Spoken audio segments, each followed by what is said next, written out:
welcome. You're watching Political Bazaar on Moneycontrol. I'm Sakshi Patra, and with me is my colleague Viju Cherian. He's an opinion editor at Moneycontrol. He writes extensively on politics. And today, the battle for Maharashtra and Haryana is on currently. What is at stake? Who are the big faces contesting these elections? Will the BJP be able to retain its power in these two states? And what is the significance of these elections in a macro context is what we will be really focusing on in this edition of Political Bazaar. Thanks a lot, Viju, for joining in. Thank you, It's the first a set of assembly polls which are being conducted right after the Lok Sabha elections took place. What has changed? Yes, the significance of this election is that it's the first set of assembly elections that are happening after the May Lok Sabha elections. And as we know, in the Lok Sabha elections, the BJP won in a very convincing manner. Sure. And it is pushing that ahead over here as well. If you look at Maharashtra and Haryana, both have BJP governments. Yes. So, conventional wisdom would have said that there would be some sort of anti-incumbency, but over here you do not get to see that. Yeah. In Haryana, last time they won 47 of the 90 seats. This time the BJP is expecting to win 75 seats. That's like a huge jump. Yeah, that's a huge jump, and that is what their target is. And if reporters who have come from there say that is not beyond BJP's reach. That's the story in Haryana. In Maharashtra, 288 seats are going to the polls. Last time the BJP won about 122. But you also have to understand that last time the Shiv Sen and BJP fought the election separately. Yeah. This time they're doing it together. Yeah. So there are small problems because of that, but largely the BJP and the BJP Shiv Sena combined is comfortably placed. Absolutely. So 288 seats up for grabs in Maharashtra, 90 seats up for grabs in Haryana. Yes. If you could explain to us what is the political dynamics, what is the social dynamics like right now currently in these two states? I'll give you just a few numbers that caught my attention. Yeah. In Haryana, of the 90 seats, totally there are 1,168 candidates. Of this 1,168, 1,064 are men. Okay. And 104 are women. That's about 90% of the candidates contesting today in Haryana are men. That's also a reflection of the sex ratio in the state. Sure. So that's the social part of it. Now, if you look at the political part in Haryana, what has happened is, let's put it from since the election. Since the Lok Sabha election, what has happened is the BJP has gained strength. Yeah. It has solidified its core vote base. It has expanded way beyond what it traditionally had. And you look at the other side, the Congress is a divided house. There's infighting between top leaders over there. Huda, the former chief minister, is not really, the favorite pick over there. You have other leaders who have come in. So there's a infighting over there. In Maharashtra, if you look, yes, the BJP, Shiv Sena had problems, and the Shiv Sena, or if you remember, all throughout has been targeting the BJP, Sure. both at the center and the Fadnavis government. But they seem to have put that behind them, and they have joined hands.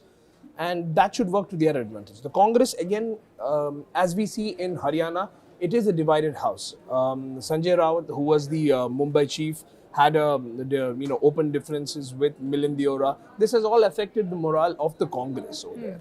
NCP, a lot of cases have come against Sharad Pawar, so that has weakened them a bit.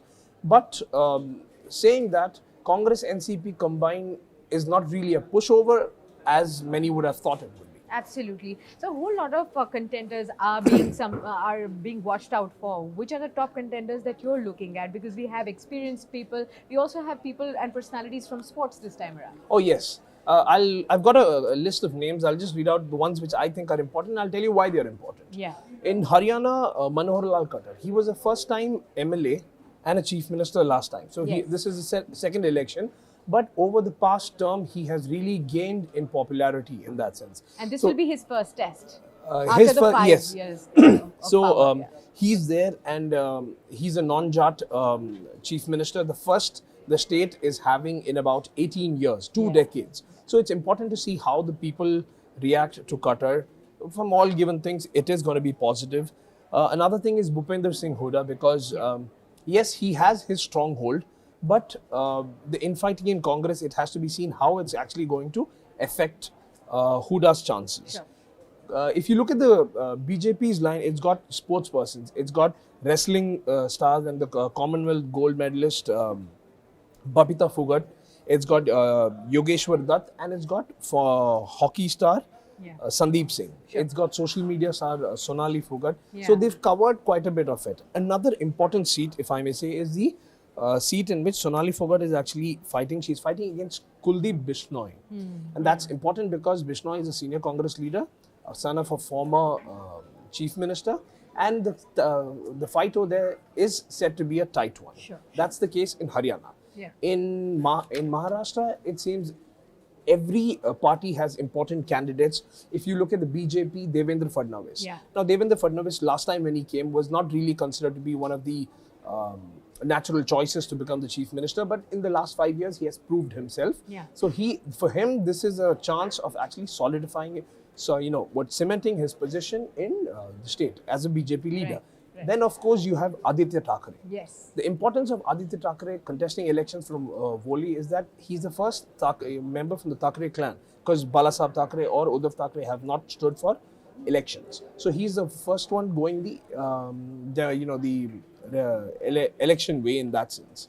If you look at NCP, Ajit Pawar and Rohit Pawar are in the election poll, so you have to see how that is going to span out. Sure. In the Congress also there are leaders who are actually contesting elections. Prithviraj Chauhan is there. Yeah. It's going to be a tough fight for them, but it will be interesting to see how it is. One more thing is that there is Nitish Rane, the son of Narayan Rane, in a BJP ticket. Now that is a small problem there because he was earlier they were with the Shiv Sen, then with the Congress, and now with the BJP. Right. So there has been some kind of discordant notes coming out from the BJP and Shiv Sena camp on Rane's candidacy. Absolutely. So those are the important names that are being watched out for. But apart from this, I also want to understand from the Lok Sabha until now, a lot has really happened in a macro context as well.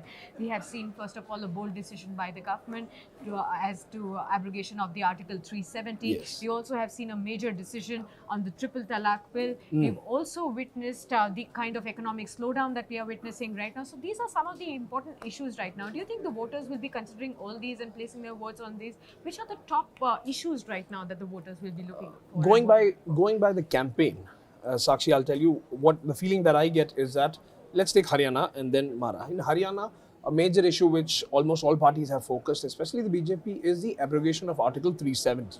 Now, it's important in Haryana because Haryana has a lot of families connected with the armed forces. Okay.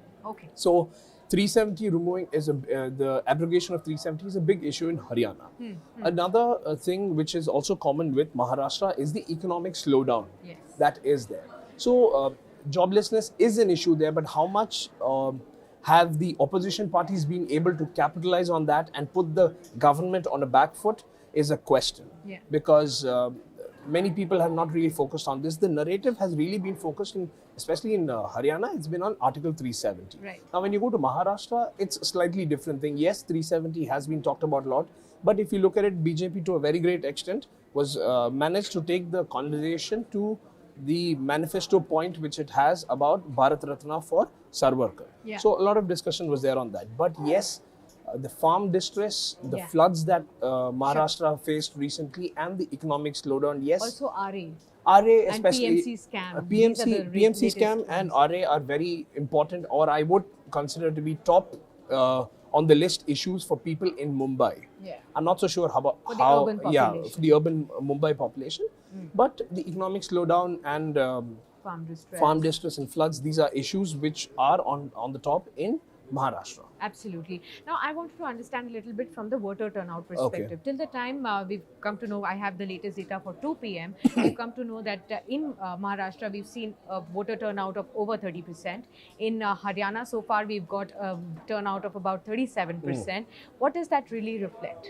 Maharashtra over last election, the Lok Sabha election, it was about 60%. So 30% at this moment, I am guessing it would come close to about between the 50-60 range, which is given in what it is for. Haryana 37%, I guess it should pick up later. and it would be normal around it. So All right. I don't think Haryana is a very bad figure, but Maharashtra, as we've always seen, is a bit less. Absolutely. Thanks a lot, then, Biju, for sharing all those insights over there.